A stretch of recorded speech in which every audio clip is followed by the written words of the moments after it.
saat ini kita coba untuk membahas bagaimana kita bisa melihat dan mengalami realitas kasih Tuhan. Inilah fokus ya. Inilah fokus pembahasan kita di bagian tambahan ini. Melihat bagaimana caranya kita melihat dan mengalami realitas yang kita nyata daripada kasih Tuhan itu. Bukan hanya Yesus yang sudah mati di salib, tapi bagaimana kita dapat melihatnya. Mari kita kembali kepada kitab Hagai. Kitab Hagai katakan apa? Hagai 2:10 khususnya kita akan coba lihat bahwa adapun rumah ini, ya Hagai berbicara pada saat itu apa? Sedang pembangunan Ka'bah yang kedua, yang setelah mereka kembali dari pembuangan di Babel, ya. Rumah ini kemegahannya yang kemudian akan melebihi kemegahannya yang semula. Sekali lagi ada present, ini, future, kemudian, dan apa? Past, masa lalu, itu yang semula, ya. Akan melebihi kemegahan yang semula. Firman Tuhan semesta alam, dan di tempat ini aku akan memberi, Tuhan akan memberi, makanya akan melebihi kemegahan yang semula, karena megahnya kenapa? Karena aku akan memberi damai sejahtera. Demikianlah firman Tuhan semesta alam. Nah, kembali seperti saya katakan tadi ya, bahwa pada saat nubuatan Hagai 2 ayat 10 disampaikan, sekitar tahun 520 sebelum Masehi, 520 sebelum Masehi, bait suci yang kedua yang sering disebut bait Serubabel sedang dalam proses penyelesaian akhir pembangunannya. Banyak katakan selesainya itu tahun 520 itu ya. Dan secara fisik itu jauh dari kemegahan bait suci Salomo. Jadi tidak seindah bait suci Salomo. Banyak orang tua yang pernah melihat bait suci Salomo. Pada saat mereka melihat bait suci yang dibangun kemudian oleh Serubabel itu ya. Bait suci Serubabel menangis. Mereka udah sedih sekali ya. Kenapa bangunnya tidak indah. Tidak seindah bangunan suci Salomo. Esra 3:12 bagaimana mereka menangisi bait suci Serubabel tersebut ya. Kenapa? Karena bait suci yang baru terlihat jauh lebih sederhana. Tidak ada tabut perjanjian. Tidak ada kemuliaan Shekinah. Dan tidak semewah sebelumnya. Jadi pada ahli coba membuat gambaran ya. Rumah ini bait sucinya Serubabel di sebelah kiri, gambar sebelah kiri.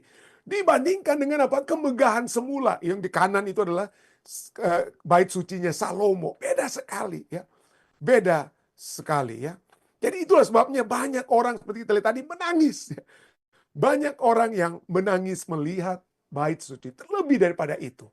Di dalam bait suci tersebut tidak ada lagi tabut perjanjian. Tidak ada lagi tabut perjanjian. Kenapa? Tidak ada lagi kemuliaan Shekinah. Tidak semewah sebelumnya. Ya. Tidak semewah sebelumnya. Kenapa? Kok Tuhan tega-tega? Kenapa tidak dikembalikan saja? Kan sudah ada balik kembali ya mereka dari bait suci, dari apa?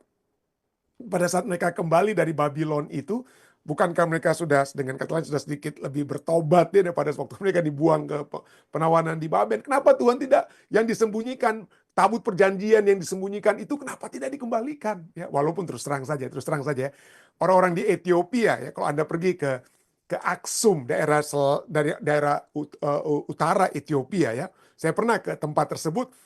Ada gereja ortodoks Ethiopia yang mengklaim di Aksum tersebut, di bagian utara daripada Ethiopia, mereka mengklaim bahwa di gereja ataupun ya, gereja ortodoks itu, disitulah disimpannya tabut perjanjian tersebut. Jadi tabut perjanjian menurut orang Ethiopia ada di Ethiopia ya, di gereja Theodros ya, Ethiopian Coptic Orthodox Ethiopia di situ, dan setiap tahun begitu hebat, begitu besar perayaannya, walaupun tidak boleh orang melihat tabut perjanjian, dalam tanda kutip tabut perjanjian tersebut ya, tidak boleh dilihat. Jadi hanya katanya imam besar Coptic Orthodox Ethiopia saja yang boleh melihat. Jadi tidak ada orang yang pernah melihat ya.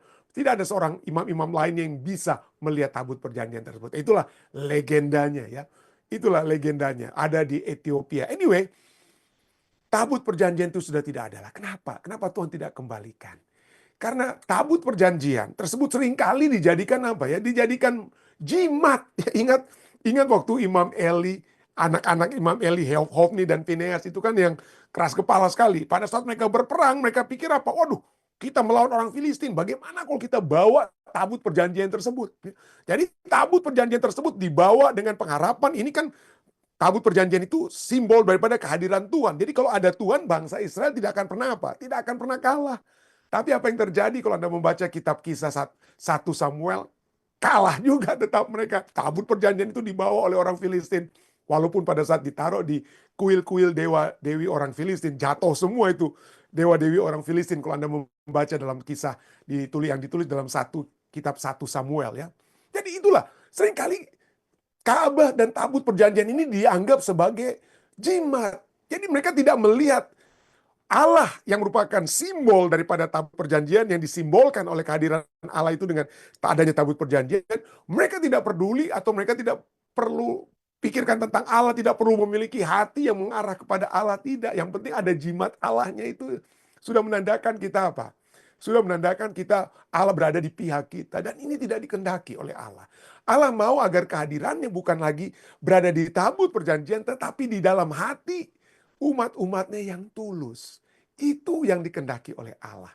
Ya, itulah kehadiran yang tabut perjanjian, sehingga pada saat Ka'bah Zerubabel itu kemudian didirikan, tidak lagi ada tabut perjanjian.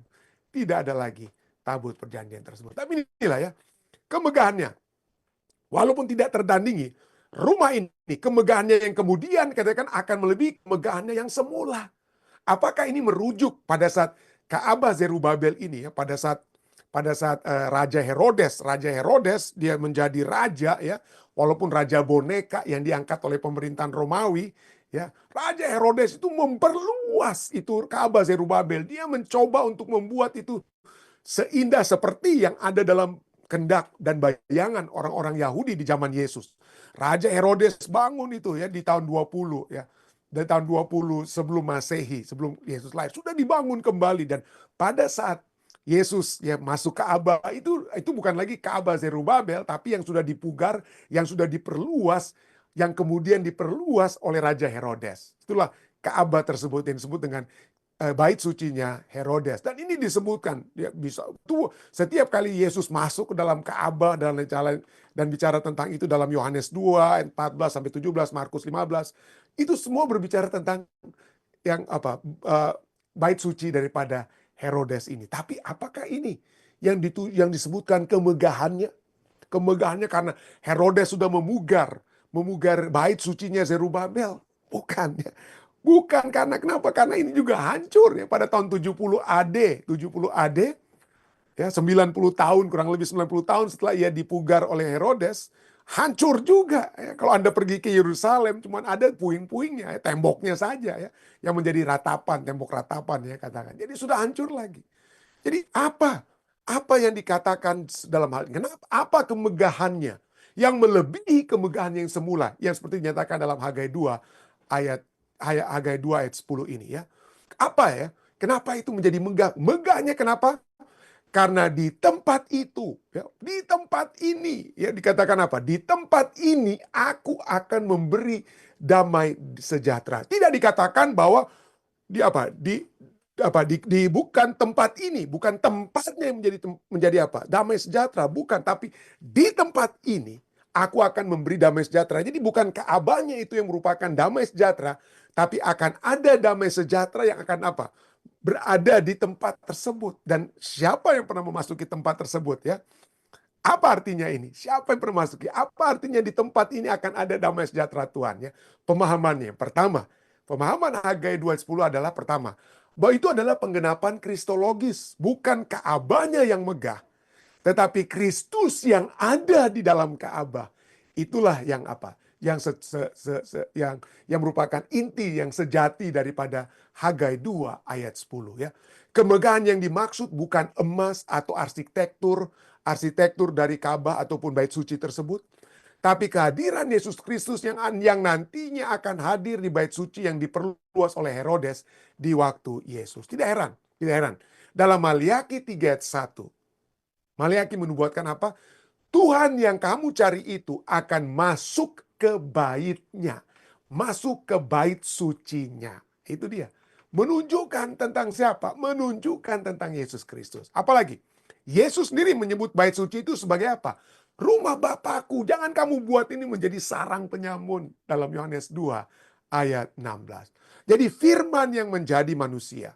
Firman yang menjadi manusia, kehadiran Allah yang sejati, yang hadir secara fisik di bait suci tersebut, adalah kemuliaan yang jauh lebih besar daripada bangunan manapun. Ya tidak perlu lagi Nggak perlu lagi itu tabut perjanjian. Shekinah, glory, kemuliaan Shekinah tersebut. Nggak perlu lagi. Kenapa? Karena ada Yesus Kristus, anak Allah tersebut. Simbol daripada kemuliaan Tuhan. Simbol daripada hadirat Tuhan itu. Ya, simbol daripada tabut perjanjian karakter Allah tersebut. Ada di dalam Yesus Kristus yang memasuki bait suci tersebut. Jadi nggak perlu lagi. Ya, seperti kita tidak lagi memerlukan korban-korban bakaran. Tidak perlu lagi menyembelih hewan pada saat ini. Kenapa? Karena Yesus sudah menjadi apa? Anak domba yang disembelih. Demikian juga dengan apa? Kemuliaan bait suci itu tidak tergantung dengan adanya tabut perjanjian atau Shekinah glory, kemuliaan Shekinah dan lain sebagainya itu.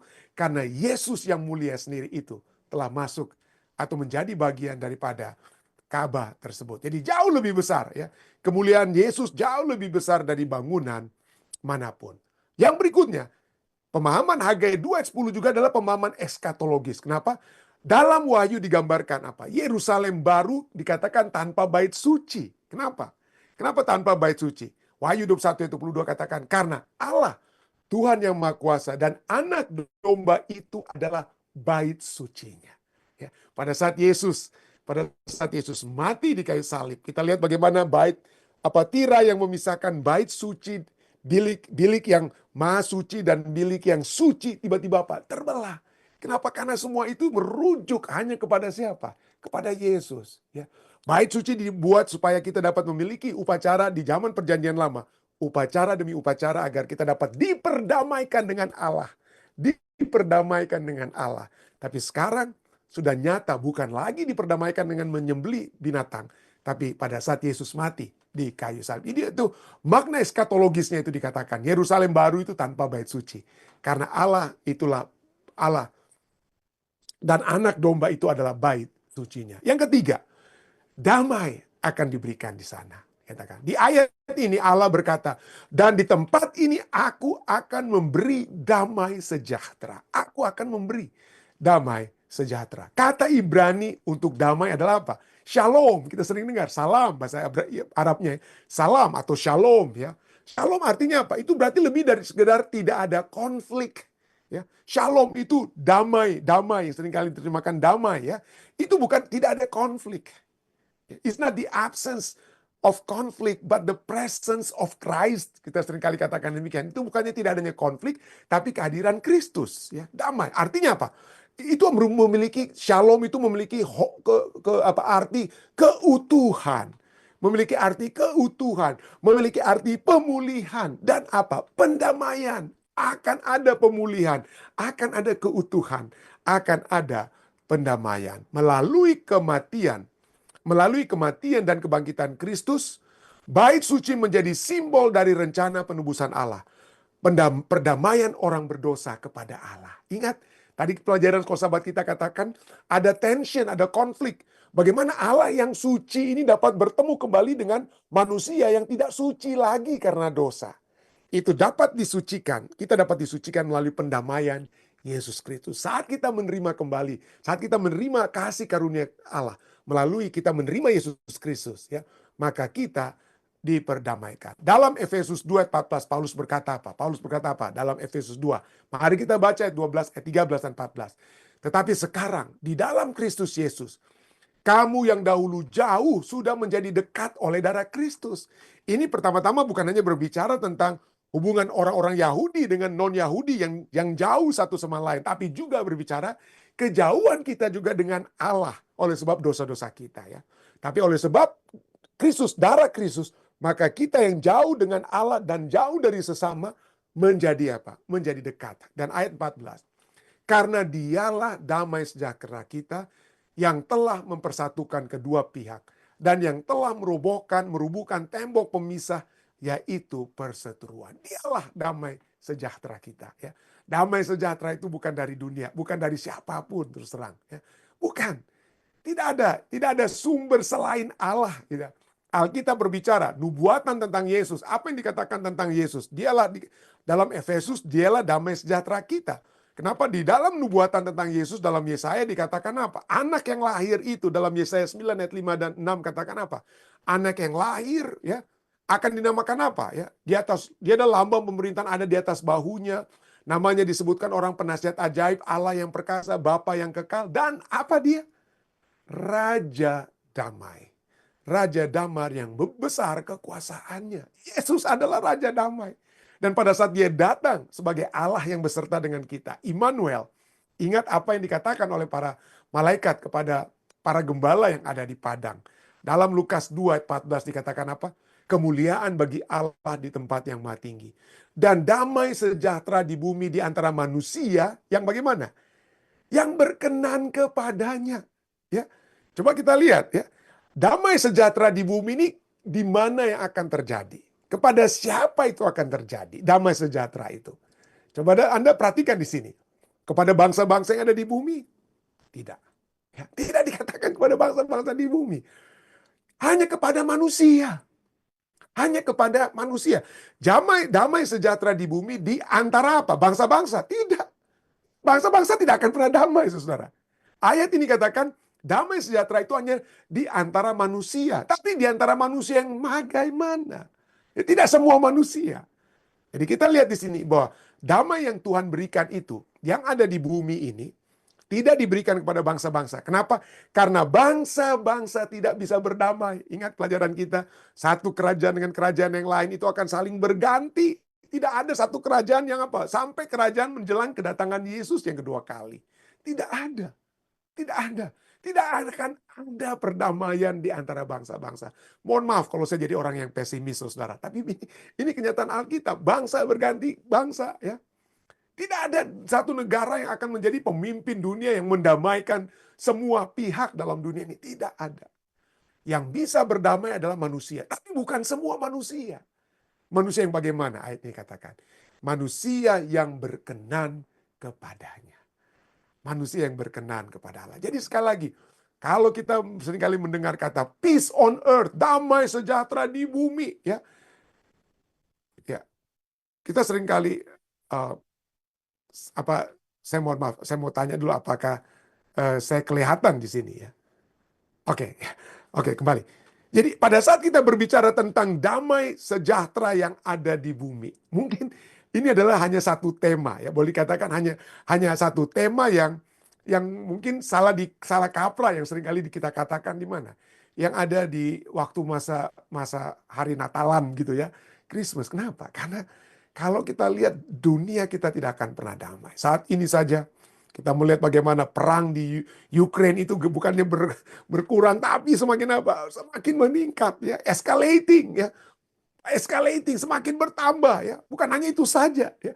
Perang di mana lagi? Di Gaza. Tadinya sudah ada gencatan senjata, ada perdamaian sementara untuk beberapa bulan di Gaza. Tapi sekarang, waduh, semakin ground Israel sudah semakin akan masuk kembali dengan tentara-tentaranya. Dan apalagi, sementara kita hanya berpikir tentang perang di Ukraine, perang di Gaza, atau Amerika yang hantam Yemen di Houthi ya. Houthi di Yemen disikat oleh Amerika Serikat. Sekarang apalagi, wah, India serang lagi beberapa tempat di Pakistan ya, di Kashmir ya, di Kashmir. Jadi coba kita lihat, damai di bumi itu bukan di antara bangsa-bangsa. Tapi damai di bumi itu di antara manusia saja, bukan bangsa-bangsa. Ya. Kenapa? Karena dalam dunia ini, kita hidup di dunia di mana kita mengkhotbahkan perdamaian, kita bicara tentang perdamaian, tetapi kita mempraktekkan peperangan. Kenapa? Kenapa damai tidak bisa? Kenapa Amerika Serikat dulu mulai dari presiden-presiden Amerika Serikat bilang, wah, bahwa ini pimpinan dari Palestina, pimpinan dari Israel, coba diperdamaikan di Camp David, dan lain sebagainya. Atau ada presiden yang katakan, hari pertama saya jadi presiden, berhenti peperangan di tempat-tempat ini. Nggak bisa, saudara. Tidak bisa. Kenapa tidak bisa? Karena manusia yang berbeda secara apa? Ideologi dan lain sebagainya. Secara realistis, boleh kita katakan demikian ya. Secara realistis, perdamaian dunia tampaknya tidak mungkin dicapai sepenuhnya oleh usaha manusia. Kenapa? Karena perbedaan ideologi, perbedaan kepentingan, dan ambisi kekuasaan. Tidak bisa, saudara. Ya, dan dunia tidak akan pernah, tidak pernah dalam Alkitab berbicara tentang perdamaian di antara bangsa-bangsa.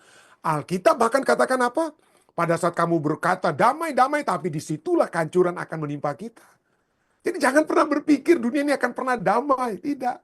Kalau ini semua Anda pikir, oh nanti sudah selesai nih. Perang di Ukraine, perang di Gaza, mungkin perang lainnya akan muncul. Lebih hebat, perang antara China dan Taiwan misalnya. Itu sudah di apa? Sudah dalam pemikiran banyak orang itu sudah akan terjadi. Tidak akan pernah. Ya, percayalah, tidak akan pernah ada damai di dalam dunia ini.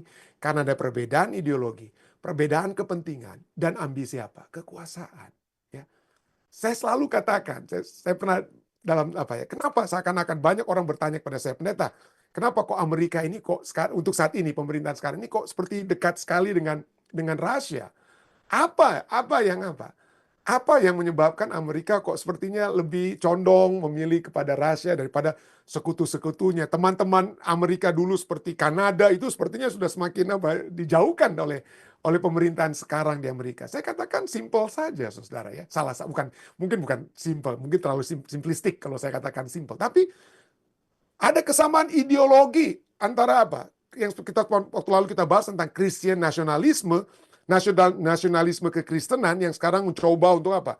Memegang kepemimpinan di Amerika Serikat. Apa kesamaan Christian nasionalisme dengan apa? Dengan Rusia yang berbeda dengan Eropa dan berbeda dengan Kanada. Bedanya apa? Coba Anda lihat.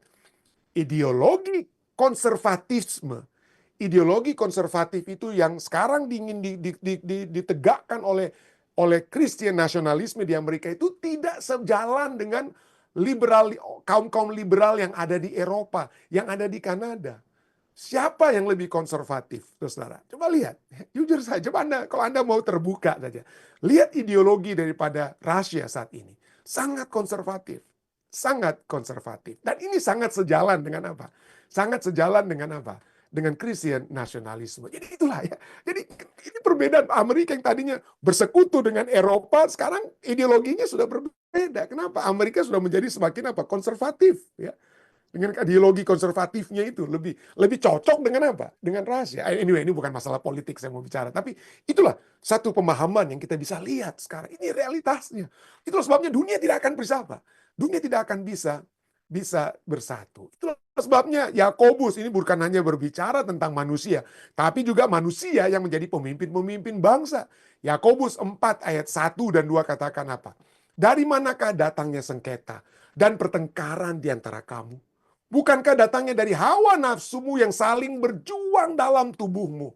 Kamu mengingini sesuatu, tetapi kamu tidak memperolehnya, lalu kamu membunuh. Kamu iri hati, tetapi kamu tidak mencapai tujuanmu, lalu kamu bertengkar dan kamu berkelahi. Making war, bahasa Inggrisnya. Jadi inilah keinginan-keinginan, ideologi, dan lain sebagainya.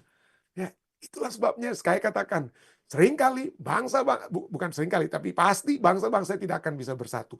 Manusia juga tidak dapat bersatu. Kecuali mereka, firman Tuhan tadi katakan apa? Kecuali mereka yang berkenan kepadanya. Itulah sebabnya Yesus memanggil kita semua menjadi murid-muridnya yang sejati. Supaya kita dapat menjadi umat-umat Tuhan yang berkenan kepadanya. Kenapa? Karena kalau kita menjadi umat-umat Tuhan yang berkenan kepadanya, maka seperti dalam Yohanes 14 ayat 27, dia katakan apa? Yohanes 14 ayat 27 katakan, damai sejahtera ku tinggalkan bagimu. Pada murid-muridnya ya, doa Yesus ya. Kepada orang murid-muridnya yang berkenan kepadanya, dia katakan apa? Akan ku tinggalkan damai sejahtera. Damai sejahtera dunia, damai sejahtera umat manusia, bukan. Damai sejahteraku, artinya damai itu milik Kristus. Dialah Raja Damai. Dialah sumber damai. Kedamaian hanya ada di dalam Kristus. Kedamaian tidak ada dalam diri seorang pendeta seperti saya atau apa. Tidak. Ya. Tidak. Saya bisa memiliki hati yang damai, tapi untuk menjadi apa? Sumber damai, untuk itu saya tidak bisa. Kalau saya ingin mendamaikan anggota atau siapapun, itu hanya dari kuasa surga yang dapat menjadi bagian mereka yang bersengketa. Tapi bukan karena kuasa saya, kehebatan saya, karena saya tahu psikologis, karena saya tahu ini dan itu. Bukan. Sumber damai satu-satunya itu dari Tuhan. Ya. Terus terang saja. Damai sejahteraku, sejahtera Yesus, ku berikan kepadamu. Itu adalah anugerah. Damai itu adalah milik Tuhan. Diberikan oleh Tuhan, sumber damai diberikan kepada umat manusia. Dan apa yang kuberikan tidak seperti yang diberikan oleh dunia kepadamu. Janganlah gelisah dan janganlah gentar hatimu. Itulah sebabnya juga dalam 2 Tesalonika 3 ayat 16 dikatakan apa? Dan ia, Tuhan damai sejahtera. Tuhan damai sejahtera. Kiranya mengaruniakan. Karunia damai sejahtera itu apa? Datangnya dari Tuhan. Dan itu harus terjadi apa? Dikatakan di sini. Kiranya Tuhan damai sejahtera, kiranya mengaruniakan damai sejahteranya miliknya. Terus menerus. Artinya bukannya satu kali. Kenapa? Karena sering kali kita ya. Saya sendiri secara pribadi. Dalam kehidupan rumah tangga. Kemarin saya punya damai sejahtera Tuhan dalam kehidupan saya. Tapi hari ini mungkin saya sedang memiliki hati yang panas terhadap istri saya. Saya harus kembali meminta damai sejahtera Tuhan itu akan menguasai hati dan pikiran saya. Itu sebabnya damai sejahtera Tuhan itu harus dikatakan bukan sekali diberikan, tapi harus terus menerus. Dalam apa? Dalam segala hal, dalam hubungan saya dengan dengan suami Anda, istri Anda, anak-anak Anda, orang tua Anda, dalam segala hal harus dapat apa? Kita minta diberikan kepada kita dalam segala hal. Tuhan menyertai kamu sekalian. Tuhan menyertai kamu sekalian. Ya. Itulah sebabnya kembali kepada ayat kita tadi. Tetapi sekarang di dalam Kristus Yesus, kamu yang dahulu sudah apa? Jauh. Dahulu jauh sudah menjadi dekat oleh darah Kristus. Karena dialah damai sejahtera kita yang telah mempersatukan kedua pihak. Dan yang telah merubuhkan tembok pemisah, yaitu apa? Perseteruan. Saya tahu banyak di antara kita yang berada dalam situasi kita semua. Kita semua seringkali jauh dan satu dengan yang lain ya. Oleh sebab adanya perseteruan ya yang terjadi di antara kita. Dekatkanlah kembali seperti ayat ini ya.